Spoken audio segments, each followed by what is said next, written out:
that drive's working now. Okay, here we go. Ladies and gentlemen, we're here. We're queer. Get used to it. Let's start the show. It begins in 3, 2, 1. When I'm not busy making faces at the humans, I'm listening to The Instance. Alliance Pigs.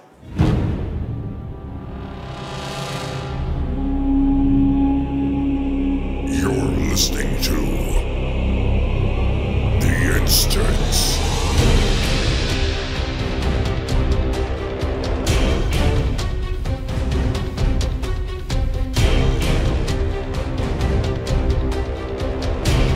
Hello, everybody, and welcome back to The Instance. This is The Instance, episode 364.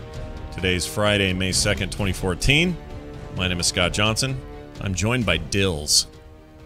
Just Dills? Just Dills. No Willie Dills Gregory? Just Dills.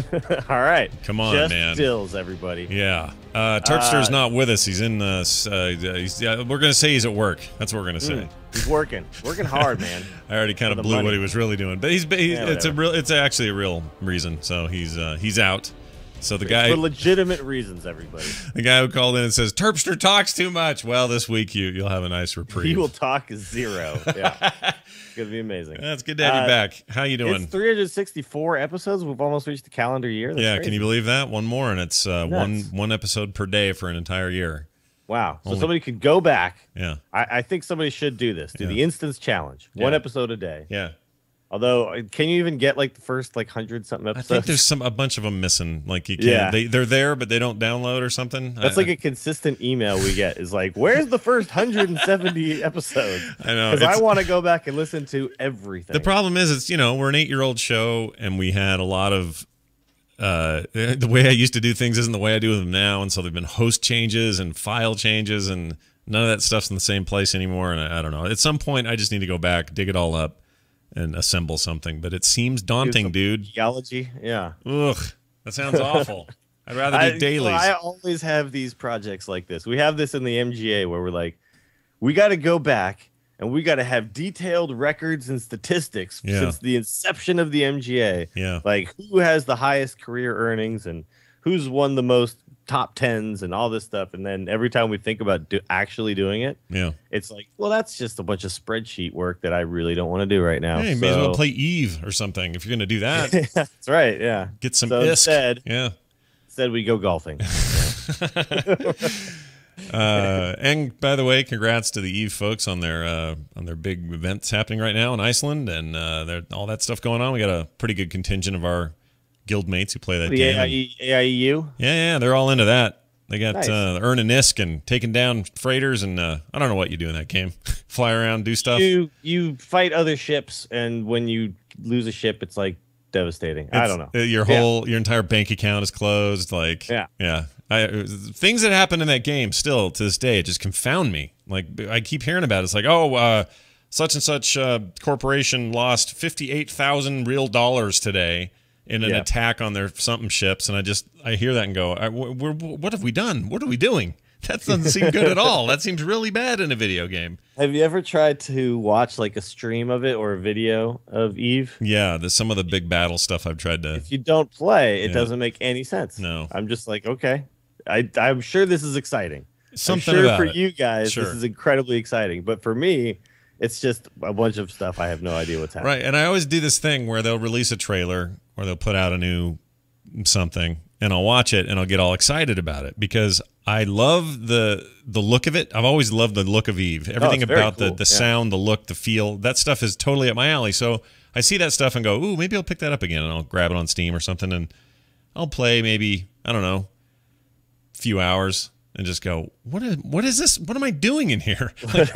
you need a tutor is what you need. You really do. You need someone to tutor. What do you call them? They're what do you call a mentor? I need an Eve mentor. Yeah. You need a mentor. You get some Stig action. He would probably totally help me if I asked him. Yeah. But that game appeals to the mind of guys like Stig. who is incredibly genius minds. Meticulous programmer types. Me and you who are like, I want to pew pew stuff. I'm a couple of doughheads that just know that every time we got 2 mana balls left, at least I can shoot them in the face. You know? Yeah. So I don't know. Whatever. Good luck to everybody there, and it's a thing I admire from afar, and I continue to be just kind of in awe of what happens in that game, but I just don't get it. Yeah. But hey, more power to him. Is what I say about that. Absolutely. So let's dive in here. We got stuff. I've had a really, really busy couple of weeks. A lot of nerdtacular stuff. Tomorrow we do the free comic book day thing on the site. By the way, that's absolutely free. You get a free print in the mail no matter where you live. Just go to frogpants.com/store and totally free print, everybody. Okay. 2 of them this year, a bonus one. So anyway, so that takes a bunch of prep, and there's just a ton going on. So I had very little time for any games, but I did play a bunch of Diablo 3s. One might expect. That game's got its hook so deep in me, it's disgusting. I did this it was Ralph and 2 other dudes. Second Aid, can't remember the third one. Oh shoot, sorry man, whoever you were. Oh shoot, Sif. Anyway, we're all doing this Torment level 3 difficulty Nephilim Rift. Okay. Which, if that sounds a little Eve-like, people out there don't know what I'm talking about. It's basically a part of what I would refer to as endgame for that game now. And that is just a freaking riot in there. I mean, just the hardest difficulty. I'm squishy as hell, so we're having to play tactically because I'm playing the wizard and they've all got their tanks out. And it was just a blast. What a blast that freaking game is now. I can't say enough about it. Anyway, so I played a bunch of that.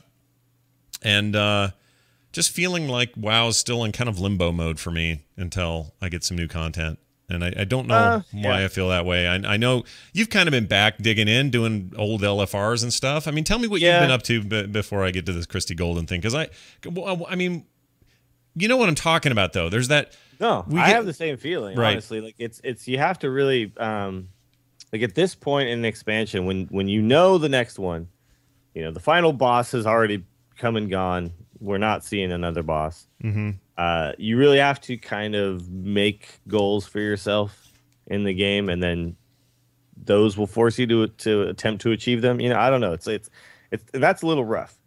Well, like your Sky Golem was a good one for you. Yeah, my Sky Golem was the big goal I hadn't really tackled, and so I went and did that, and it got me in there. Yeah. But now I'm just kind of like leveling my other alts. It's like I don't really even care what I do with Dills anymore. It's like he's okay, whatever. He'll do whatever before then. Yeah. But I did do some, like I was like, well, I guess I'll kind of messing around with some of these legendary cloak quests again, because I hadn't ever finished that, and it's kind of lame that I hadn't finished that. So yeah, so I just was like running some old LFRs, Thunder King or whatever, and was it just to get Valor? Is that the point? Yeah, just quick Valor. Like these will probably go really fast. That's what I figured. That was my thinking. I was like, these will go really fast, no stress, whatever. And then I get in there, it's like, why are people in here actually stressing out? Like, why are people talking down to other people? Telling them they don't know what the hell they're doing. Yeah. Just being mean. I don't understand. We're like 2 raid tiers ago in LFR. Yeah. And, like, what the hell is going on? We should not give a crap about this. Yeah. We should just go in, ignore all the mechanics, pew everything, and get the hell out. Yeah, barely even speak to one another, Yeah. Apparently people still want to get mad at each other. I don't know why. I don't understand that either. That's a weird thing, especially in older content. I get it if we're on the edge of something and... Well, if I'm in a heroic raid group and we're trying to push for world first and I screw up, sure, get pissed at me. But yeah, this was not the case. Right. If I blow it for Team Liquid or whoever. If I blow it and we don't get world first because of that, all right, you get to call me a noob or whatever the hell you want to call me. Sure. But this was Throne of the Thunder King. It's like this is forever ago. This was like the middle one that nobody really cared about. Yeah, this is stuff we'll be soloing in 3 years or something. Yeah, it was like, I went in there and I killed the big, Shah of whatever.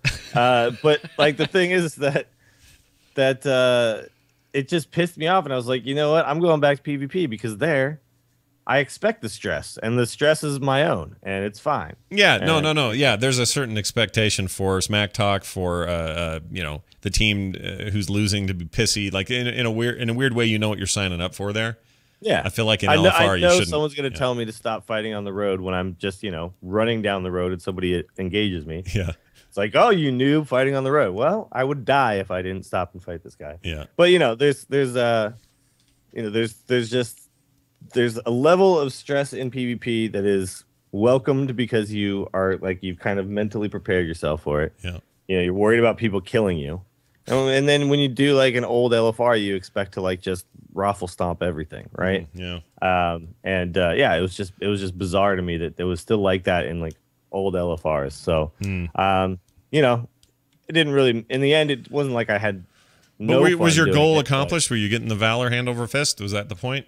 No, I think I did like 3 bosses, and I was like, I'm out of here. Yeah, I can't do this anymore. Yeah. So, whatever. I would rather get like me and like one other person and be on Skype or Vent or something, then do one of those, and then I don't care what the hell is going on. But when you're like by yourself, it's just like that's the only thing that you're doing. So, whatever. But in PvP, oh my god, hunters feel incredibly OP right now, and I don't think anything really changed. I don't know what's going on, but it's not like I you feel suddenly more OP than I did before. And it's not like you suddenly were showered with a bunch of new gear or whatever. You feel like it's just in your favor right now.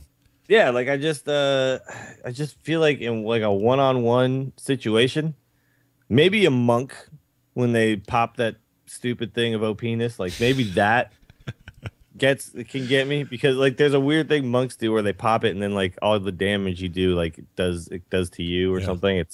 And if you're like not careful and you just continue to try to like blow them up, like all of a sudden you're doing a bunch of damage to yourself. But they're a little tough, but everybody else, paladins, priests, whatever, I just tear them up. Well, you had me at stupid monk thing of OP-ness. I like that. But like even like rogues, when they pop up on me, I just disengage, slow them down, and then I just completely destroy them. It's amazing. Yeah, you have your routine. Yeah. Do you feel like it used to be if a rogue popped up from behind, like, that was it. Yeah, Good night. out. You're out. I might as well just stand there and wait till I die. But now I just I don't know. There's something about hunters right now. They're great. So much fun. Well, that's good then, because with these other changes that are coming seem to only want to serve that, like being able to break CC and other stuff in the or having less CC or less sort of just standing there and repeatable CC on your hunter will only help you, right? You're not gonna it's not gonna be a disadvantage for you with these changes. I think some people in chat are making a good point. I should probably solo raids. That would be a fun thing to do right now, actually. Some old stuff, like how old do you think you got to go back? Because you got some where mechanically you just can't do it. You'd have to kind of pick and choose, right? Yeah, you got to kind of pick and choose. But I definitely could solo some Wrath stuff, I think. Well, yeah, probably all Wrath stuff I could probably solo. Maybe not like all the raids, and then I'm sure there's some Kata stuff I could do.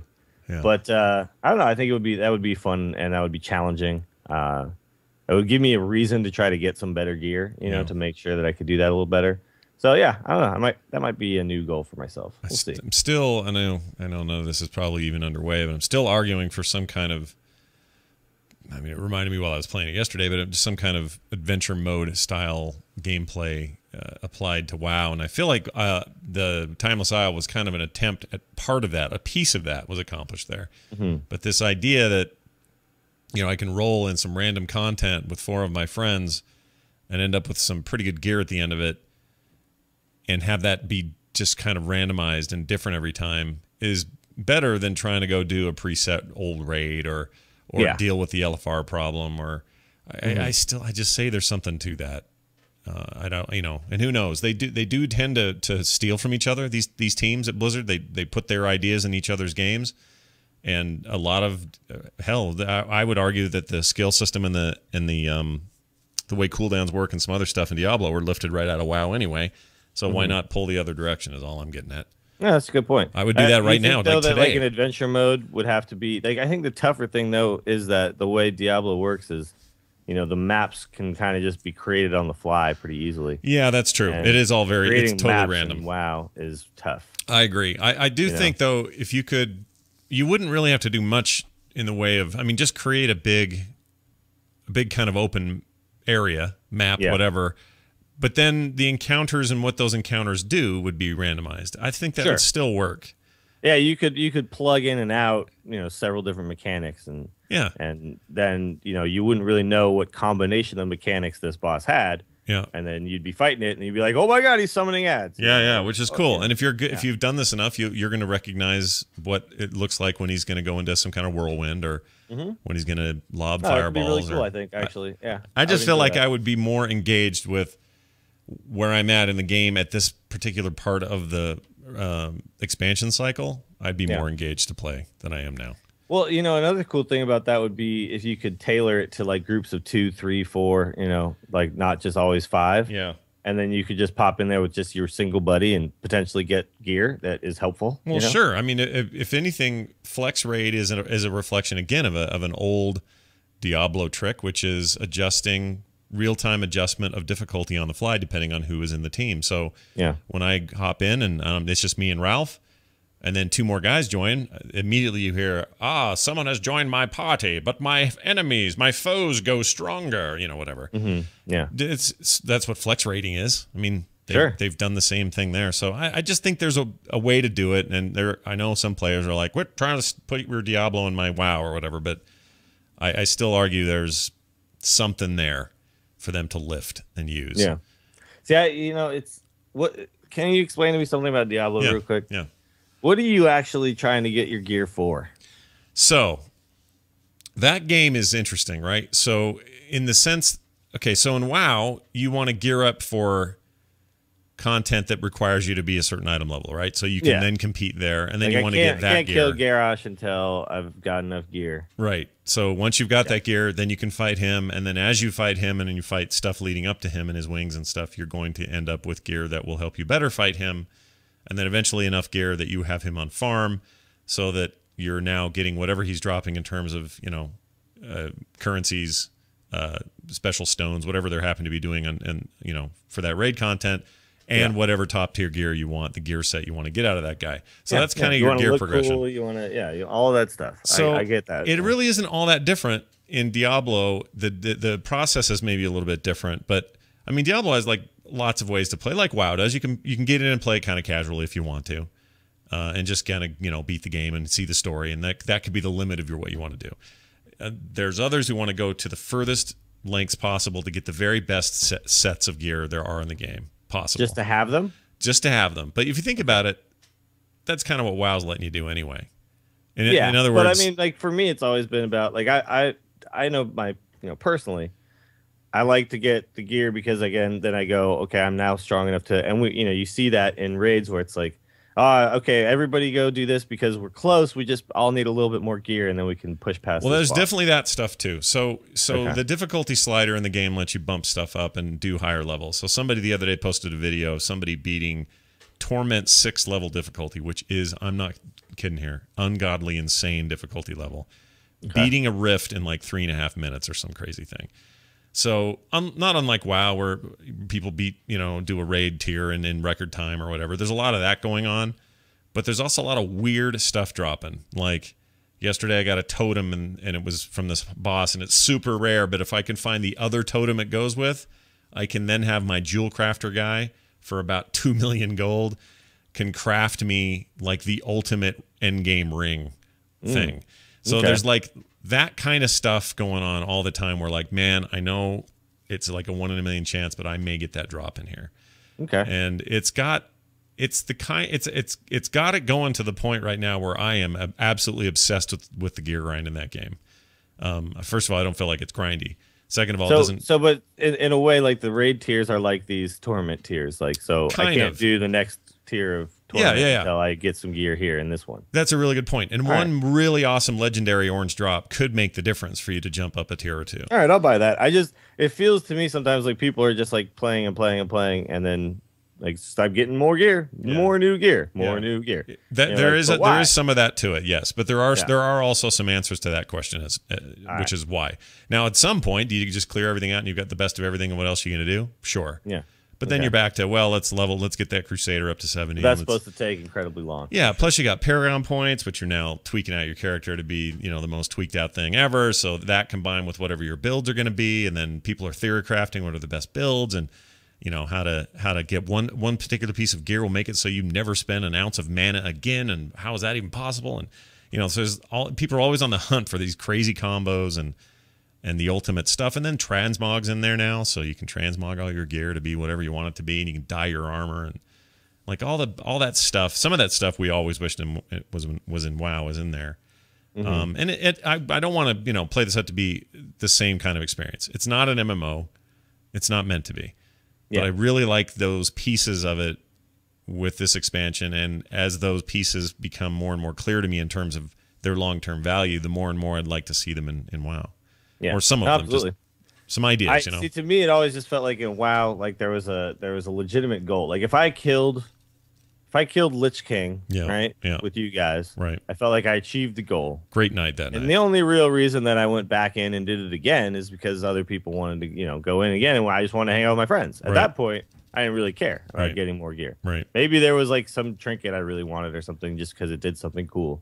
But it wasn't really like just the gear. It was always like the gear is the means to kill the, you know, it's the means to the end. Right. So when I was playing Diablo, it always felt a little bit like, is the end the gear in this one, or is the end, because like I've already killed Diablo and I'm like level 40, you know? So I was like, that was weird to me. Like that Diablo is like the big bad whatever. And now I've already killed him. And what? You know, I remember feeling like, okay. Which is why I think adventure mode is specifically exists to answer that problem. Because that problem is a problem. It's always been a problem, but they always kind of just did it. And we live in an era now where you can't do that so much. But just ripping through the story again seems pointless to a lot of players. Well, and I totally get that. Weird to me. It was like, wait, so now what do? I just do it again? Yeah. Like, the same thing again? Sure. I mean, most players don't even hit 60 higher their first difficulty? time through. Sure. So you crank it up. Well, in the old way that you could only do a higher difficulty once you beat it, and then only could do that next higher difficulty once you beat that. That's all changed now. That's all on the fly. And even if you are playing the story, you can adjust difficulty up and down. There are people playing hardcore characters, which means one death and you're out. Yeah. And doing that I could see. Like I've actually been considering doing the Iron Man thing in WoW just because it just sounds exciting. Sure. I don't know. It just sounds crazy. Yeah. Like I have no talent points and I have white and gray gear. Sure. You know? Sure. It's very, very, very strange. So it is a weird idea. Yeah, but it sounds kind of cool, and you can't die. Kind of so it's like there's a lot of stress. It's like roguelike in a way. Yeah, but I don't have to decide like which quest I can actually accomplish. Yeah, you know? Yeah. But it's interesting, you know, to see how things change down the road on both sides of the coin for them with these two teams. It will be interesting. But yeah, it's my, you know, to put a period on this, I would just say, I think yes, it is a little more about the gear in Diablo than it is about you beating death in the new expansion or whatever. Yeah. Or Diablo in the first game. That's all true.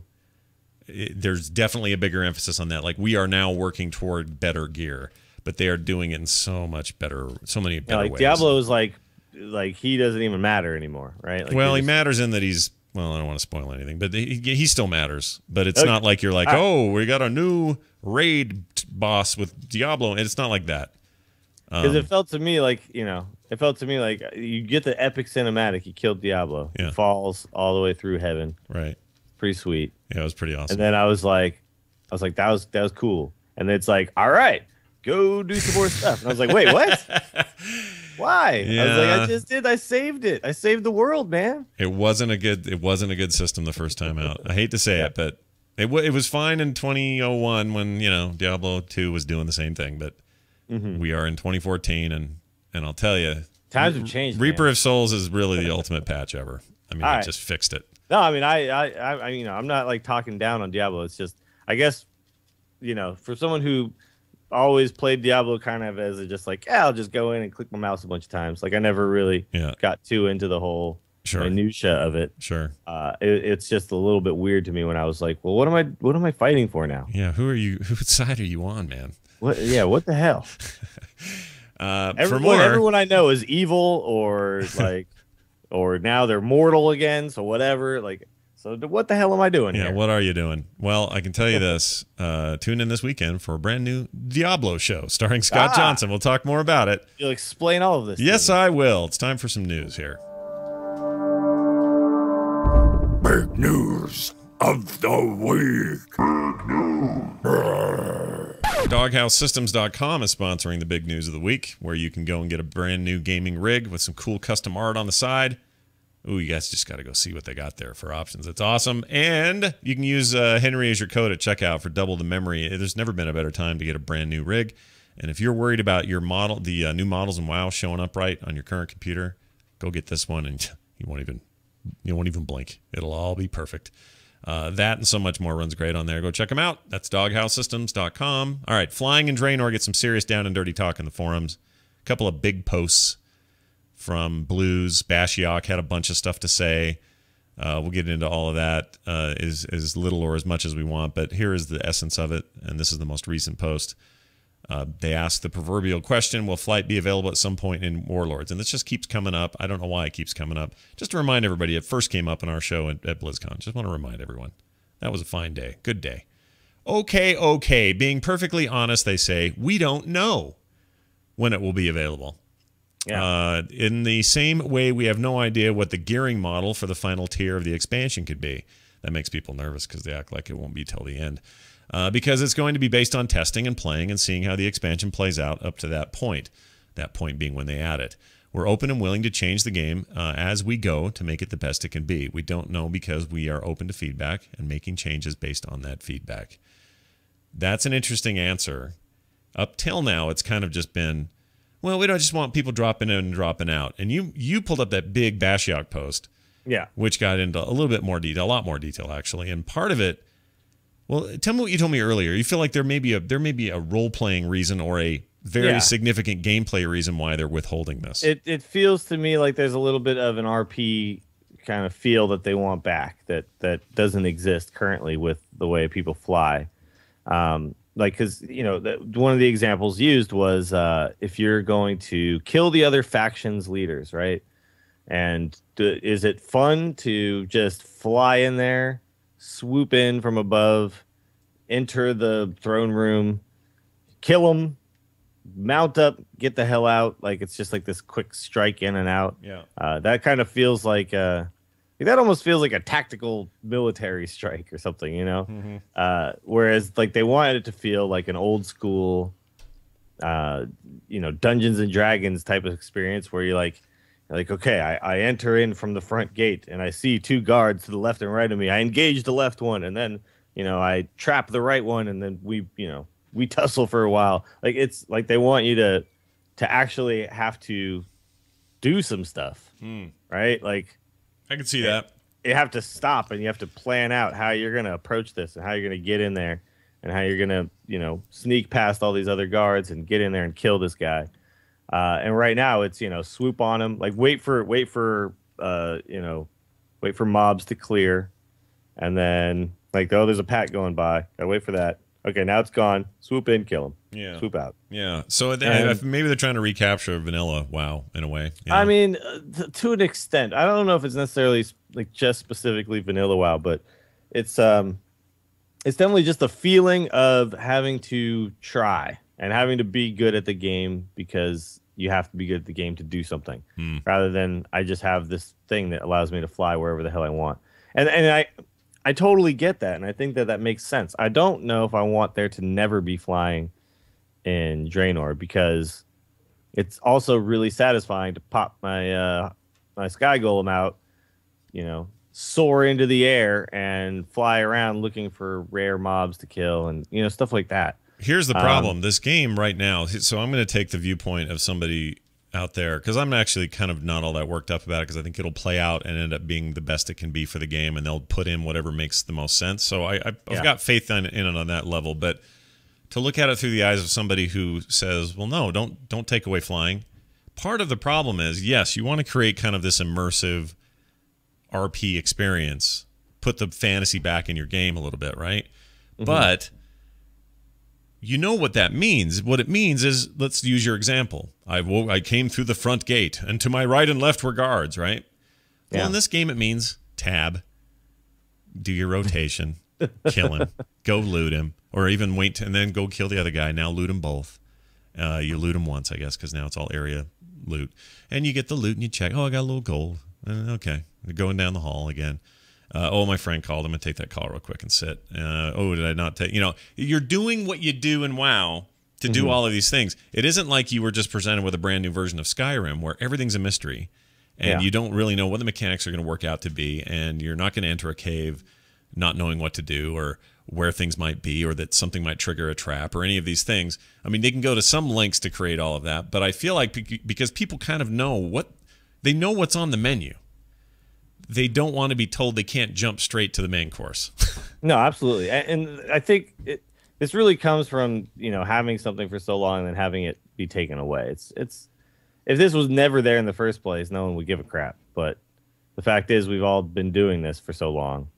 We've all been swooping in and killing things. Now to go back is weird. Yeah. You know? Yeah. That's, I guess, what I'm... And plus, yes, you've given them this other thing, but remember when they gave it to him, because they kind of gave him this RP experience at the end of Burning Crusade. It was like, you've done all of this. It was hard. When you entered a Hellfire Peninsula, it was huge and massive, at least at the time it seemed like that, and there were really serious dangers at every turn, and as you worked your way through those zones, it was just this big, massive exploration-based experience. By the time you got to Shadow Moon Valley, or wherever the hell it was, and you wanted to get your mount, it was going to cost you. It was going to take a bunch of time. You had to earn that damn thing.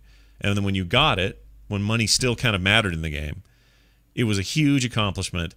And now you're reaping the benefit of, now I have dominion over the skies and I can fly anywhere I want to go. Once you cracked open that genie, that genie was out of the freaking bottle. And I'll bet it's their favorite. It's like one of the worst things in the game. Because it's this best thing ever, man, and then it's the worst thing ever, because now it has such a stranglehold on everything they do moving forward. It's bit him in the butt with Cataclysm. It may bite him in the butt here on the opposite side of not letting people fly. Like it's a really sticky wicket, that thing. No, I mean it was one of the coolest things ever when I was able to finally fly. I remember it just being like, holy crap, I can fly? What? That was epic. Yeah, but to a certain extent, it's altered the game in such a major way.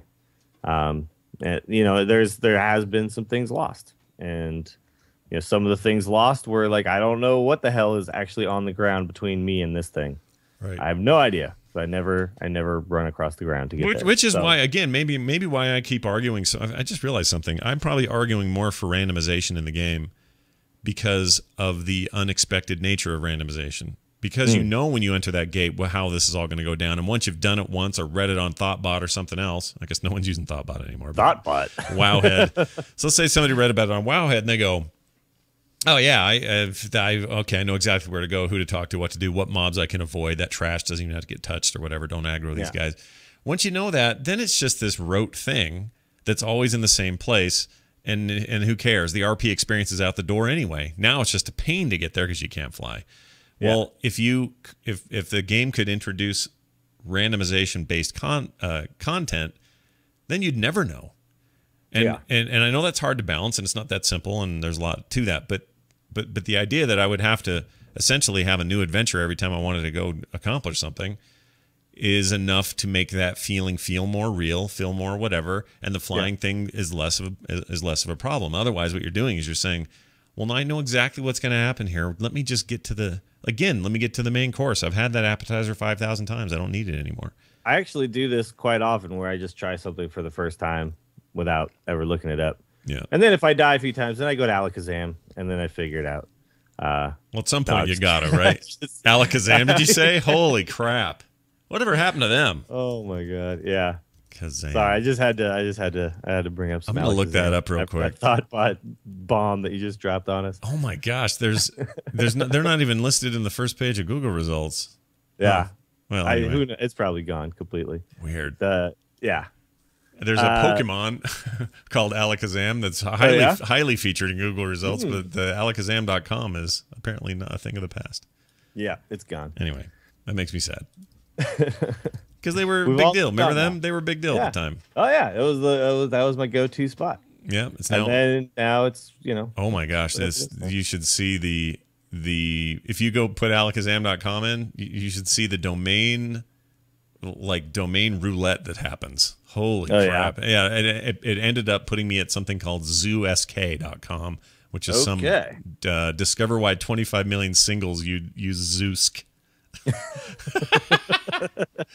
All right. I don't want to know. All right, fine. That's sad. All right, well, moving on. There's flying. Go fly, everybody. Go fly a kite. Yeah, I honestly, Blizzard, if you want my opinion, which I don't think you care, but I don't give a crap either way.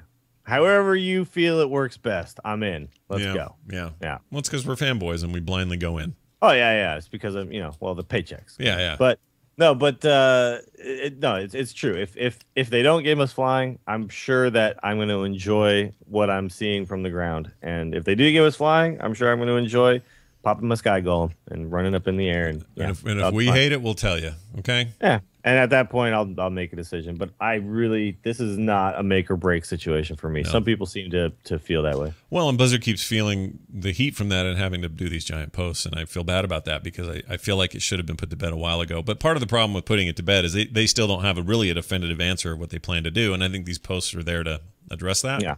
I think everybody assumed that, and I assumed that we were going to have no flying. Then we were going to reach max level. Then we were going to pay some dude. Yeah. For special Draenor flying, and end of story. Iron Horde flying ability, or exactly. Something. Yeah, you need to be able to fly through the fog and smog of the. I don't know.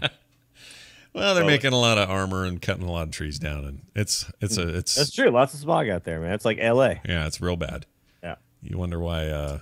Draenor is exactly like Los Angeles. Yeah, people in Zangarmarsh wondering if global warming is real. It's real, man. It's real. Go to Draenor, man. It's crazy. Watercooler Dev, they did a 3-part look at rating in Warlords of Draenor, and they did it kind of in a weird, interesting way. They went back and talked about. It was like 25 parts. Yeah, it's a beast. It was really long. A huge beast. We read a bunch of it, but the synopsis is basically 3 lines, and thanks to MMO Champion really narrowed these down to 3 of these, and I think they were pretty well said. But honestly, if you're super into the history of rating in the game and you want to go all the way back to vanilla and work your way up, I mean, this is definitely a way to do that.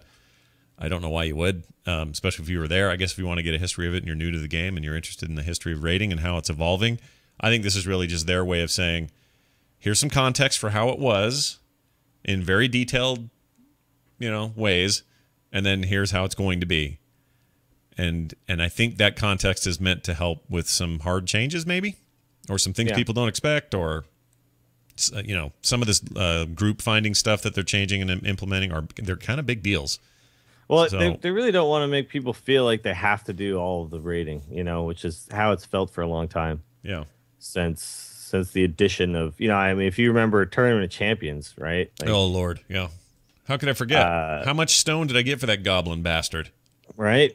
It was just like I remember specifically doing it on normal heroic 10 and normal heroic 25 every week for a while. And God, that was annoying. Yeah. Like it was just, it was fine. I enjoyed it. It was short. It was, not that many bosses. Yeah. So you could get through it pretty quick, but just doing the same damn fights. I will say that yes, that is all true. But I will say I liked what they did with Tournament of Champions. I mean everything I like about WoW is at its most intense during the Wrath of the Lich King expansion, because things just seemed bigger and more sweeping. And in that whole tournament thing, which was big empty tundra before that all started and began to construct itself, and you had to go pitch in and this festival atmosphere and the weird chocobo riding stuff and the jousting crap and all that stuff, while maybe tiresome after a few times in there, at least they were just going for crazy scope all the time. I don't think we've done that in a while, No, that's true. Yeah. Pandaria got there a little bit more. A little bit, yeah. Right. You know what I missed though? I missed you were there, I think, when we did a new Barak heroic. Oh yeah. God, that was a fun fight. Yeah, it was a There's good so fight. much going on in there. Like you shoot the orbs down, and then like you create the frost on the ground that you drag them through, and it was great. There was just so much cool stuff going on in that fight, and it was so hard. Yeah. The first time we did it, it was really difficult, and it was such a cool feeling to finally do it. People look back on TLC with mixed reactions. I thought that was a great time. I never got tired of that particular fight, to be honest. Yeah. And I never got tired of the Yeti either. Yeah. The one that charged and hit the wall, that deal. Yeah, I never got tired of that fight. But I definitely got tired of the freaking You face Jaraxxus. Oh yeah, Jaraxxus he was fine. He was fine. Now he's just like a cool card in Hearthstone. Yeah, he is. But where he belongs, damn it. What was the one where it's like PvP? That's the one that right. just so stupid and annoying. Yeah, I got that. I just couldn't take it. Yeah, I didn't like that one. But the rest of it was fun, and I liked not having to travel 500 miles and go through a bunch of trash to get to the next boss. That was great. Yeah, faction champions or whatever. That's what it was. Yeah. Yeah, it was good. Again, you know, there was just a lot of really creative ideas going on there, and I feel like I want that back. You know, that feeling. Yeah. Of those things. Yeah. Totally. It's a good time. Anyway, they've narrowed it down to these 3 things. LFR will have even higher drop rates for loot, but will not drop tier gear and specific trinkets. Instead, it will have different loot table with different art. So they're no longer going to do, these are the same as the tiered stuff, just different color. Yeah, just like weaker versions. Yeah. I don't know. I think this sounds fine to me. The fact that it's a different tier of gear is probably good. It's more work for them, but I think it's better for players. There will be less incentive to cap Valor every week. I don't understand why that would be. I read through most of this stuff. Well, I think it's because like you don't need so much of it, and you know, right now you have to like the only way I'm going to earn all the stuff I need to earn is to like get full of Valor every single week. You're not going to need it so much anymore. Oh, Diablo tip: don't cap your blood shards, everybody. You know what I'm talking about. Because you want to spend those. If you hit 500, you're not earning more, and it's a huge waste if you come back. Ooh, especially if you do a sweet rift where you got like 52 blood shards, you're not going to get them. Anyway, sorry. Back to this. That game is great. Finally, the devs think these changes will be enough to prevent most people from feeling that they need to do every raid difficulty every week. So that speaks to what you were saying. Just trying to get away from feeling like you got to do every damn thing. All right. What else we got here? Strong boxes. So you did a bunch of looking around on this. Tell me what strong boxes are. What's the damn point? I'm excited for this for sure. So strong boxes. So let me just say what they say here. The Warlords of Draenor expansion will also bring some major improvements to the way PvP gear is earned. For starters, we're vastly improving the bonus rewards you can earn from doing random or call to arms battlegrounds. At the end of each match, you'll earn bronze, silver, or gold strong box, or possibly all 3. So, like Warsong Gulch, if your faction captures 1 flag, you'll get bronze. If you get 2, you'll get bronze and silver. And if you get all 3, you win, and you get all 3 strong boxes. They're going to change some of the stuff. So instead of 1,600 currently in Arathi Basin, it'll be 1,500. So it's like easy. It's like every 500 points gets you another strong box.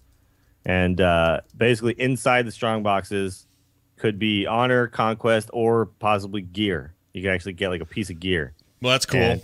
And like the better box you get, the better your reward is. So basically what this means is that, currently when you're playing Battlegrounds, like I really love this idea because what this does is when you play a Battleground currently and you start to lose, people just AFK like at the graveyard, or they just, just straight up leave. Like they just desert the Battleground. Yeah. Because they're not going to get very cool rewards, Now, in this case, what's going to happen is you're going to say, well, we're going to lose, but let's at least, try to push through and get a bronze box, we could still capture a flag and get a bronze strong box. Yeah. I think that's great. Yeah. So, you're not going to see as much deserting and quitting on your team. You're going to see people say like, hey, whatever, man, we clearly can't win this fight, but let's at least get something done. Yeah. And maybe I'll get a piece of gear. Yeah. So I just think it's a fantastic way to handle what is actually a really big problem in Battlegrounds. And I got to be honest, like Arena is cool. I really don't like the fact that like Arena is like the end all be all of PvP and WoW, right? Yeah. Because like it's a death match. That's all it is. Whereas, like, and I like the rated Battlegrounds, but again, like the barrier for entry is a little too tough in there. So to me, like, still just standard queue up Battlegrounds are one of the funnest things to do in PvP for me. And, just because there's objectives, there's stuff going on, there's teamwork, and it's kind of dynamic because I don't know how good or bad my team will be. And like all of that is like kind of exciting and fun to me. So I'm glad that is getting more stuff added to it. This strong box system is actually going to be a really cool way to handle what is a problem right now. And just all you have to do with WoW players is just promised the chance of gear, and we will do whatever. Yeah. Right. It's so crazy. Like, just, hey, you might get gear at the end of this. You know. And you all right, I'll do anything. You won't, including not quitting. You know. Yeah. Exactly. Stay around and get whatever you can get. That's great. Yeah, I think that's huge, and I don't know why. I feel like this is the first I'm hearing a lot about it. I know it's been mentioned, but it seemed kind of quiet on. Yeah, we'd heard stuff about about how PvP stuff was going to change. Like the gear now is actually going to be better, and actually PvP gear will be viable in PvE now, which is like another crazy thing. Yeah. But basically, it's all just one. It's all one set now, though, right? I mean, no. There's still PvP gear and PvE gear. Oh, I thought the whole idea was that your PvE gear would just switch over and the stats would. No. They actually it goes the other way. So PvP gear is going to be better for PvP. PvE gear will be better for PvE. They will both be somewhat alternative. Like you can swap without having too much of a penalty, but you're still going to be better off in PvP gear for PvP. That completely surprises me. I thought it was I thought I don't know why. Like one piece of gear. I did. I thought they were chucking it, and it would just be like, all right, your tier gear you just got on your boss thing. You decided you're going to go PvE. That stuff would just work. Yeah, but no, there's still those two. There's still that separation. I did not know that. But if I'm a healer or a DPS, my helm is my helm.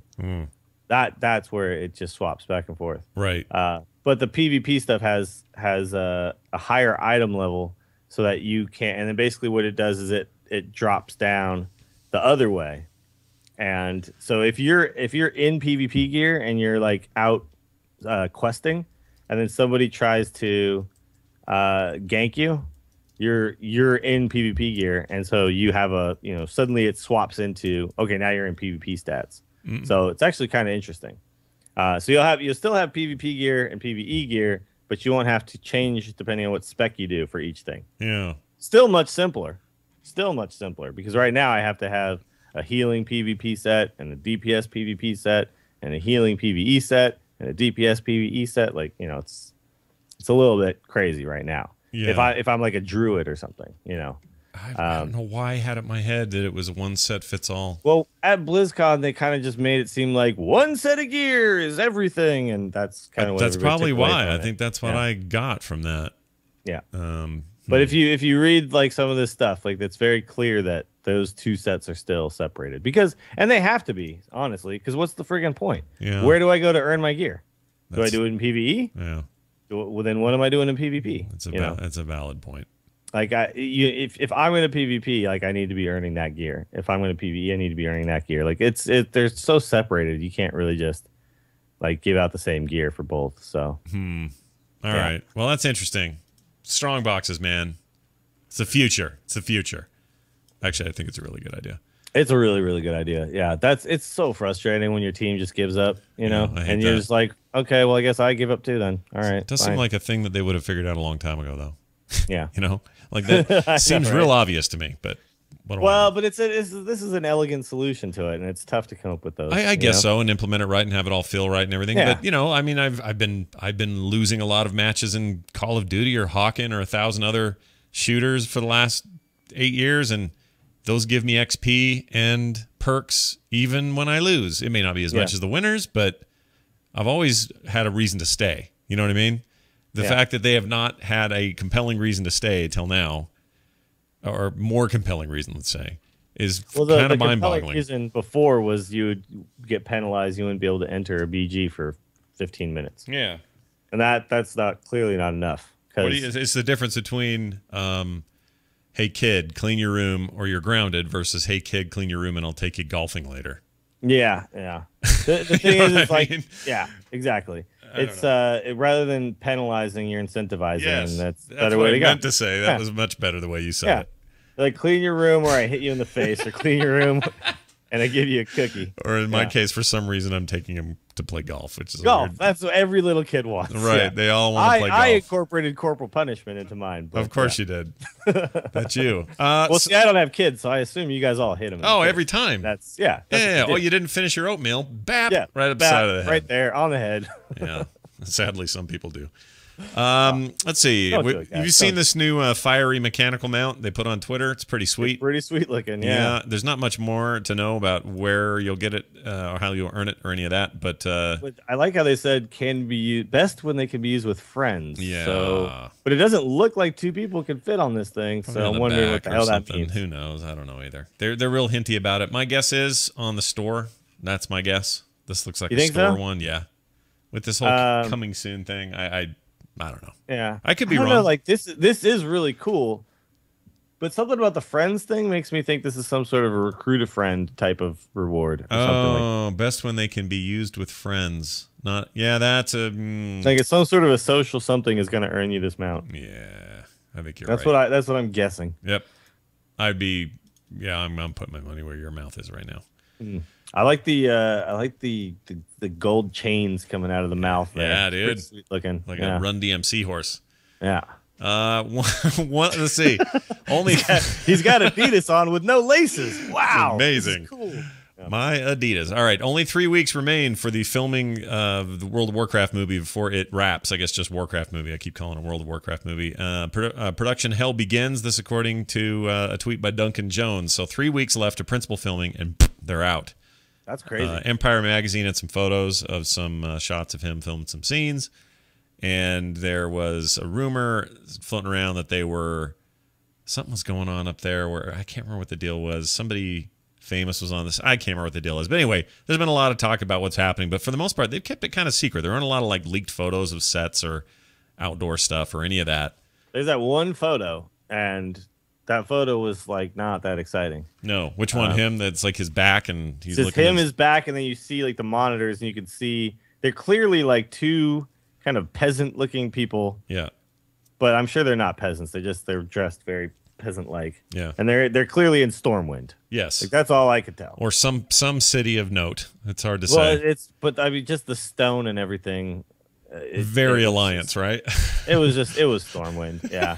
Well, is it though? Did Stormwind exist during the early Duratan days and all that? Like this thing's I don't know, maybe not. Yeah, pre-WoW, so I don't know. I don't know enough about the lore, and Terpster could tell me about that. But Terpster would know. But to me, it just looked like some Stormwind stuff. Well, but yeah, it looked though.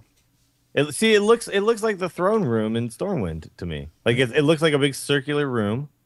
I don't know. It's just exactly what it looks like. King Tyrannus's what's his name's room where Arthas killed him in Warcraft 3. Spoiler.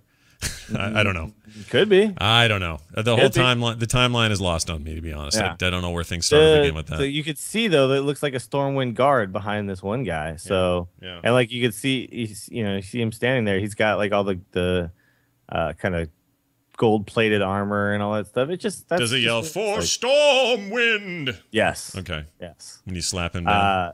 But it's odd the styling to me to see it live. It's like I'm sure it's gonna be fine, but it just at first glance you look at it and you go like yeah, it's a little, that's what it's gonna look like. That's weird. It's weird, but it's it's behind the scenes. Who knows? But anyway, 3 weeks. It's not gonna look like this at all. 3 more weeks of filming. They're done. They're out. Crazy. Then the real fun begins of them trying. How long, as a movie expert, Scott, as you are, you have a whole sack of them. I do, right? How long after principal photography wraps? How long does it usually take for a movie like this to actually come out? I think it depends on the movie, but I would say anywhere between 8 months and a year. Yeah, is my expectation, and we know this isn't coming out till. Didn't they delay it to early 2016? Yeah, that's what I thought. So I want to say if it's spring of 2016. It seems like this is early for it. If it's coming out in 2016, this is early to be like finishing, because then you got like a whole nother year after this. Yeah, I mean, I wonder if this year is not even close to half. What if they literally are going to treat it like they do a Blizzard game, where they just polish the hell out of it and do a closed beta and all this kind of stuff? Like we're releasing it to a certain friends and family first. Friends and family technical alpha, yeah. And then we're going to change everything. Yeah. Okay. We're going to release it again. We're doing a character wipe, and that means new actors. Sorry, everyone. We're doing a popcorn wipe, everybody. Going to take away your popcorn now. Yeah, it's. I hope that it's incredibly polished. I mean, I feel like Blizzard's not going to. Well, you know what they're going to do to Duncan Sheik. Why did I just call him that? I don't know. Duncan no, Jones. You know what they're gonna do to Zoe Bowie? Yeah, Zoe Bowie. Sorry. Yeah, what I really want to call him. Right. What they're gonna do is they're going to suddenly give him 5 weeks instead of 10. Oh, weeks. right. We got some bad news for you. Good news and some bad news. Next time. Sorry, Duncan Sheik. I mean Duncan Jones. I mean Zoe Bowie. I got this much to say about Azeroth Choppers episode 3. Oh, yeah. I'm get to it already. I am guys. kind of super disappointed that they're not further down the road here. It's just a whole lot of we only got 5 weeks talk still, and They're one still of our talking about that. one and of our then, guys is what off happened to the dude. Yeah, he had a family thing, so he's not there anymore. And Wade, what are you gonna do, Wade? Damn it, Wade! I am cooperating, Wade. Anyway, that whole thing is just kind of killing me, and I don't. Here's the best part. Episode 3, they do some behind the scenes. Here are some guys working at Blizzard stuff. And when that was on, I was like, yeah, more of this, please. I know. I wanted them to like actually get in depth with those guys, but it was just like a very short, like, I make trees. Yeah. I do environmental art, and I've been here 17 years, and all this stuff's really exciting. And then they cut to, I don't know how we're going to get this thing done. We're missing Wade. Where's Wade? I don't know where I'm super kind of disappointed at this stage in overall what's happening. I know. I really wanted to just see them building the bike. I don't want to hear about, like, I don't want to be teased with tension. Yeah. I just want to watch them build the bike. Yeah, I want a more Mythbusters approach to the build itself, not the controversies that aren't real around the build, and this artificial 5-week time frame that's completely made up, and all that kind of stuff. I want to see him just get to the brass tacks, or how about we just scrap the whole thing and let's do a documentary about the life of Blizzard people and what they deal with. I would watch one that's just about the CMs. I want to see Bashiok, Zerum, freaking Vanderlip, all you guys running around that place like crazy people trying to get ready for a launch, getting ready for BlizzCon. That would be a really entertaining documentary-style web series. This thing right now just feels like a weird cast off of the Nat Geo channel. And well, I mean, I really enjoy watching them come up with cool, crazy parts for these bikes and come up with the concepts for them. But right now, like, I haven't seen any of that. I saw them cut a tusk, and then I saw him making a tank. That's like all I've seen so far. Yeah, that's it on the bikes. And I wanted to see the bikes. I agree. Now I know we got more, and I know it's only 3 episodes in, but I really want to see the bikes. And I wish if they would take a more daring approach, which is just be more technical, just say, all right, here's how we make it, here's how we do it. Spend some time actually building the thing and what's hard about it, what's easy about it. Tips and tricks about how people shape metal and that kind of thing. That's way more interesting to me than where Wade is. And this other guy. But let's be honest, what the hell happened to Wade? What's going on? Where did he go? What family? What's happening with Wade? But they'll look, Scott. Yeah, 5 weeks, man. How are they going to get this done? Yeah, I know. I don't know how. It seems impossible. Next time. So the guy there was a programmer dude there, an old timer guy at Blizzard. He started talking about, I'm the guy when they come to me with like pet battles and they say integrate into the game. I'm the guy who has to figure out how we're going to do that and work with my team to make that work and make that happen. And then as soon as that got interesting, they stopped talking to him and they moved back to Wade. The next guy. Yeah, back to Wade again. And I don't Wade again. And that made me just go, oh, give me a series about the programmer guy. I would watch that. I don't care if you think it's not mainstream. Who are you trying to appeal to here? I think that would be a more interesting show. That all being said, I'm going to remain optimistic that we get to see more of the bikes in the next few episodes. But yeah, whatever. We're all getting a free mount. I'm sure there will be a sweet payoff, but right now it's like this episode to me felt like why did I have to watch this? Yeah, it was a little bit. Why did I have to watch this one? And like, because actually at this point, I got to admit I'm like waiting for the next one to come out. Yeah, no, you're anti-anticipation. And then it came out. Yeah, it came out, and I was like, what? No, all right, I'm gonna watch Survivor again. Oh man, I don't know. That's not good either.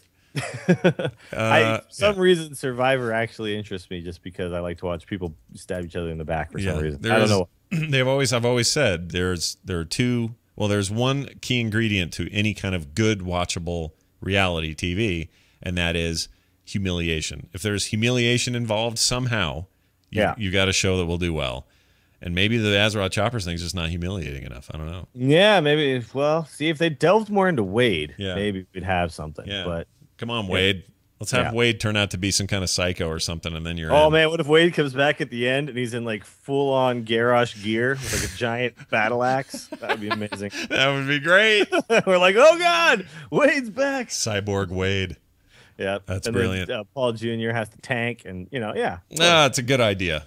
Yeah. Look at us flowing with them. That's what's going to happen. I'm predicting it right now. We're going to rip through these real quick. It's World of Tweets. Tweets!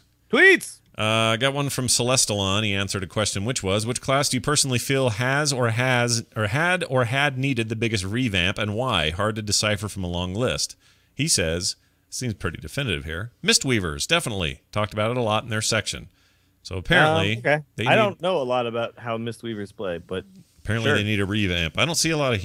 I don't play with a lot of monk healers. I can say that. Yeah, well, the problem for me was that I had to stand there and channel this heal, and I didn't like that. Yeah, it wasn't very fun to do. No, they're mostly channelers, aren't they? Run. They're kind of channelers by nature. They don't do a lot of. You have this one major heal that you channel that, and it it builds up like points of something that you can use for other stuff. I don't know.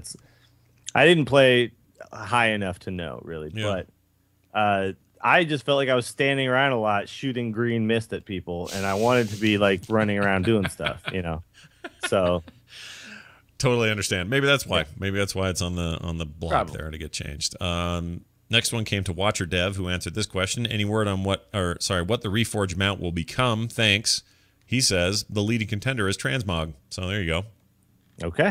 Because we're losing. Enough for me. Reforged is going away. That's why. Mm-hmm. And then finally, an answer to a question that Turfster used to be real excited about, but I'm not sure I've got my hopes up anymore. But someone asked Holinka a long time ago. There was a pic of a Dota 1 map for BG for Battleground. Can you say if it will ever come out in Warlords of Draenor? It says it will not be out in Warlords, and that's all they said. Now, I can read that one of two ways. One way is that it's still a thing, and it's being tweaked and worked on, and maybe that's still going to happen. And Corey Stockton, on this very show, kind of let it leak that, yes, that was a thing they were working on, and it was cool. But this also could mean it is zero priority. Why focus on a Dota-style thing in there when they're clearly have their own Dota game coming out? It's gone the way of the dance studio. Kind of feel that way, too. So I would not hold your breath is what I guess I'm saying. There. Yeah. I wouldn't either. And, honestly, the Heroes is so good. It is good. If you want to play some Dota 1 maps, just play Heroes, dude. Yeah, play Heroes. It's not the Dota 1 map, but somehow get the technical alpha out of nowhere and then play it. Yeah. Yeah. I wish they'd hurry up and go beta. That game is so fun. Last night we had a game where I was sure we were going to lose, and we pulled it out in the end because we got the last golem, and we just rode that thing to victory. It was amazing. Nice. Those kind of moments are hard to duplicate, man. Yeah. It's good stuff. Hear ye, hear ye. Why, it's the Town Crier. Town Crier, that means your emails and calls. Today it's just emails. You can usually send those to us, or not usually, always send those to us at theinstance@gmail.com. You can also call and leave us a voicemail. Play on the show, 206-202-3WOW. That's 206-202-3969. Got an email here that says, well met, Scott, Dills, and Terpster, and greetings from Australia. This is from Tom. I would like to inform you that I am only 14 and I play WoW. We talked about kids, what games are kids playing today. He says he started in 08, and although I have taken a few breaks, I am now raiding with my guild. I have also persuaded a few of my friends to play WoW as well, so there is still hope for young WoW players. Oh, I didn't want to indicate last week that WoW is lost on the youth, they don't get it. I understand there's still a base there. I'm just saying, for your average 8-year-old, the thing on their radar today is Minecraft. That is really just so prominent in their lives. They're not really thinking about WoW. Now, as they get older, maybe they pull in, but I think there is little to refute that. There are going to occasionally be kids who are maybe into WoW, and if they are, it's because their dad got them into it or whatever. But I think that there is just so much pervasive Minecraftian going on.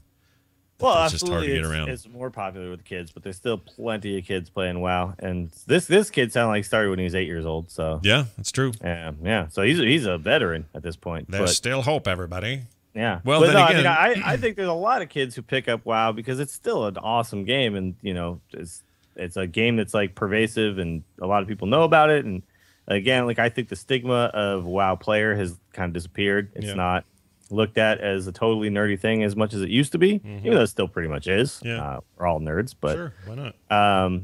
It's now like, you know, I meet people who are like super cool dudes. Yeah, man, I got a freaking I'm just talking like a cool dude, Scott. No, I'm with you. I got a freaking 90, you know, hunter and a 90 warrior and you know, like and they're like totally chill and when they talk about it and they're not worried about how people perceive them because they play WoW. True. So True. Young kids look at that and they don't feel like they're not cool because they're doing it. And so I do think it's out there, but you're right.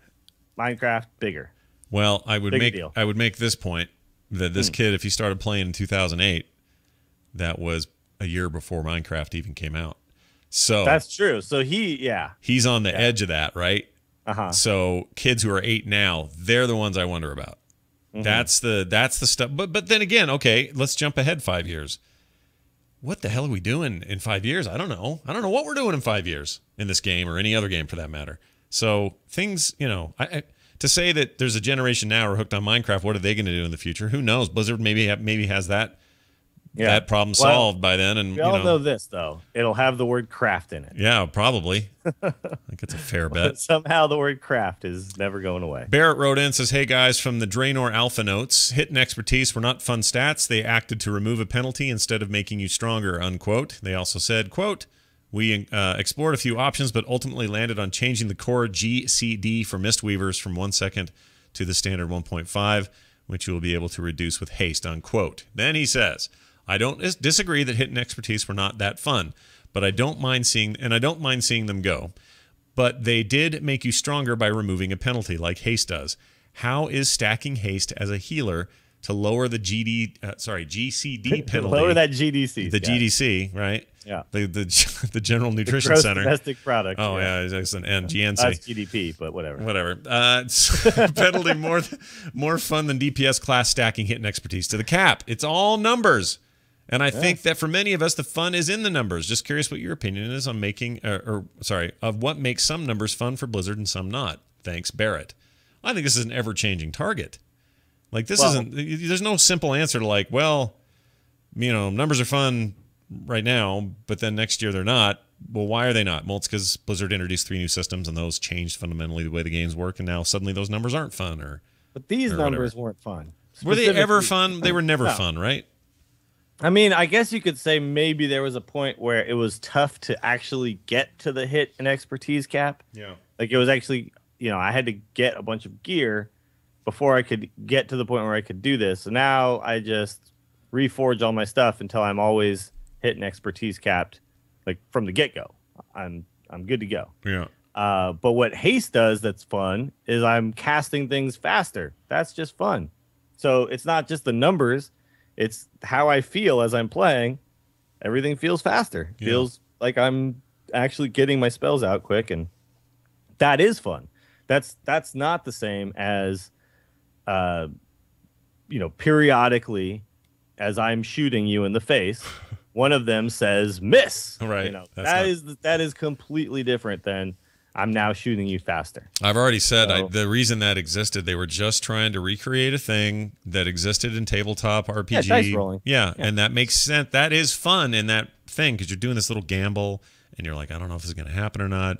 Oh, look, it totally hit. Should I do this or should I do the spell that I know will hit or do a thing all where kinds of maybe I tactical reasons to do that. Exactly. Yeah. But in this, there you have no control over that, and there's no dice roll that you're perceiving. I mean, there's one that's happening in the background, but you're not perceiving it. So the fun part was removed. So it's a valiant effort to try to recreate this age-old mechanic, but it never worked for me as a fun thing in a video game. It never felt that fun. No. Getting more haste, and I think, you know, Blizzard wanted you to feel like haste was really cool and fun, and I think haste is still potentially cool and fun, just for the fact that moving faster is always going to be awesome. Sure. And that has a real visible effect on what's going on, whereas hit and expertise, like the visible thing was just seeing miss or hit. That was pretty much You make a really good point about visible. It's like this. If you're with your friend and you're rolling a dice that may give you a miss or hit. Yeah. You're seeing it happen. Yeah, you controlled it. You threw the dice. You see all of the random luck and logic to it. Okay, that makes perfect sense to you. Why do people want to play craps? Right. Like, that is just rolling dice. This is why somehow people are so excited. Yep. Oh my God, it's a 7. And this is the same problem. It's the same issue I have with, say, video poker or video slot machines. I don't see the mechanical happening. I see pixels on a screen, and I know that stuff can be faked. I'm not saying it all is faked. It may be. I don't know if it is or not, but it doesn't matter. The point is that because I don't see the physical thing happening anymore, and because my control over that has been limited, the fun goes away. Yeah. The chance of it goes away. So now in a video game, you never see that stuff happen. So what's the point? I think it's a great point that the visual aspect is really important, and knowing that it has something to do with what I did and not some random number generator that I don't even know how actually works. You love it if it rolls high, because like in Diablo, when I'm getting major critical hits, because I've done some stat stuff and have some sweet gear for critical hit augmentation, that's awesome, and that is dice rolls coming into my favor. So there's a baseline I'm already happy with, and anything else is better than the baseline. What we don't want is anything that's less good than the baseline. Yeah. And then like in Hearthstone, RNG is incredibly fun because you visually go, okay, Rag has a 50% chance to kill him or kill his dude. Yeah. Come on, Rag, and then you watch the fireball. Boom. Yeah. That is fun. That is fun. This stuff happening in the background, not so much. Not so much. So there you go. Thank you for that, Barrett, and great emails, guys. We really appreciate all your emails. Keep them coming.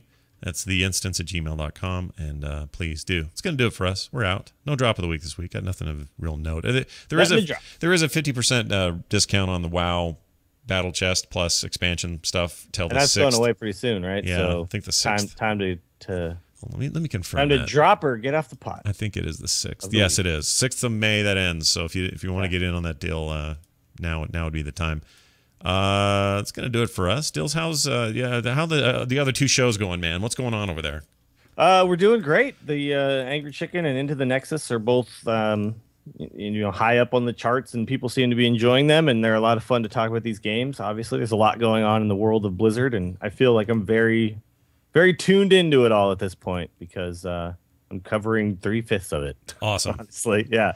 But then we've got Mr. Scott Johnson here who's backing me up with the Diablo show. That's right. We have every game they make now covered in some way. We got it covered, man. If you like Blizzard games, you come to Frog Pants and we get you. That's right. Frogpants.com. Links to all that stuff is there. We need to get the Nexus up in there. Oh, that's right. Yeah, I've just been get that. lazy.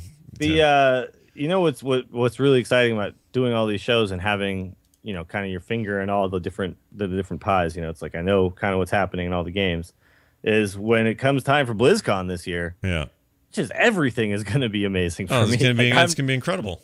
Yeah, there's not going to be a single thing I'm not going to want to do. I guess maybe StarCraft. I don't, Yeah, StarCraft's a bit on the burner for now. Well, a lot of that team is working on Heroes, so pretty much the entire team. I think they got community and like esports people not focused on it, and they've got some technical back end. But for the most part, all those devs, all those designers, all the art guys, all Heroes all the time. Yeah, exactly. But I mean that makes sense because it's running on the same engine, and it's it's very much it's very in a way similar as far as top-down strategical map game. Yep. But it's exciting times for Blizzard. I hope that StarCraft kind of makes its resurgence at some point, comes back into the main focus. But right now everything is awesome, and all those shows are doing well. Thank you guys, everybody who's listening to them, and hopefully you don't get sick of me. Yeah, talking in your ear holes all the time. Too much Dills, too much Scott. You could never have enough or something. Terpster should be back next week, and we'll get his take on some of this stuff and whatever happens during the week. Thank you all for joining us. Music today by Matthew Oxley. Big thanks to him. Leave a review on iTunes. We'd love it. Our intern is Paul Swickard. Our forums, show notes, archives, and more are theinstance.net, theinstance.net. On Twitter, Instance Show. You can also find me at Scott Johnson, Dills at Willie Dills, and Terpster at _T.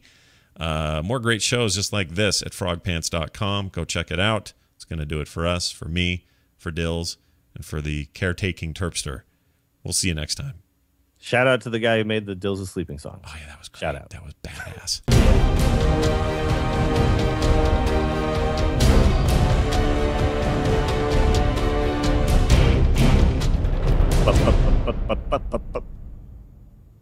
Should have mentioned Patrick Beja will be on Current Geek tonight, so guys, listen to that. Ooh, very cool. And I wish I could be, but I know. So we'll get one on there. Don't worry. Yeah.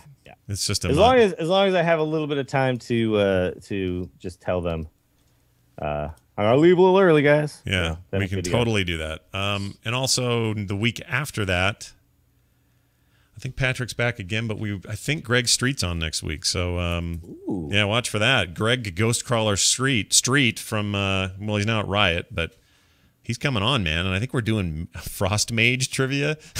Whoa. I know. Yeah. So that sounds epic. Zach had Utah. The Dills of Sleeping Song is in last week's episode of the show. So it comes on immediately after we're done. Yeah. Like it's the first thing. So go download that thing and listen to it. It's fantastic. Yeah. I listened to it and I was like, this is actually really well done and really funny to me. And I laughed out loud many times. Yeah. And then my girlfriend heard it and was like, oh my God. it's like, really well done. Oh my God. Your sleeping has reached a whole new level. Like, people are making songs about you sleeping. That's really what that came down to. That is crazy. It's a piece of work. I'm trying to avoid the late night streams because what happens is that I just try to stay up too long. I stay up longer than I can. And I'm an old man now, and at some point my old manness catches up to me. Yeah, I really want to be on though when you nod off because I'm trying to figure out when it happens. It's generally around like the 3 a.m. ish, 4 a.m. ish area. But is it ever mid match or is it always okay? I think it's all mid match. I think what it is when the other guy's making his move and I'm just sitting there waiting. And so the little like bomb fuse goes off and everything, and you just don't see it. Yeah, exactly. That guy's loving it. Yeah, this guy's like, hey, this is Dills from the Angry Chicken, and I just won. Yeah, I just beat him. He didn't do anything after turn 5. That's my favorite thing ever. One of these nights, I'm staying up till 3. You watch. All right. I got Scott, I got some decks I think I could show you that will help you get to level rank 20. I did really well with that hunter deck that was going around for a while, but it's kind of a boring deck, so I'm all about augmenting and changing. Are you doing the face hunter deck, or are you doing like the it's the one control hunter deck? It's very aggro, but it's one that's based on like free cards. There's strong. I've been putting some other stuff in there, under my own volition. Like this looks like a good replacement for that. Plus, it's a rare and it has these other abilities or whatever. But for the most part, I've stuck pretty much to its core, and I'd go on like 9 or 10 game winning streaks with that thing. Yeah, because the new hotness was the control mid range hunter deck that basically had no traps, had no weapons. It was just lots of beasts and like kill commands and stuff like that. Yeah. And it's pretty, it's like right now it's a deck that like I see maybe 50% of my games I see people playing this deck. Oh, wow. Because it's like that good. Yeah. But I'm playing the new Ramp Druid deck, which is ridiculous because I basically just put one massive taunt down after another. Yeah. And eventually you just can't keep killing them. Have you come to, I mean, are you happy with the state of how that works? In other words, are you fine with the fact that decks become theory crafted and prominent, and then that's just the way it is for a while until somebody else? It's just how it's always going to work in this game, but it's fluid enough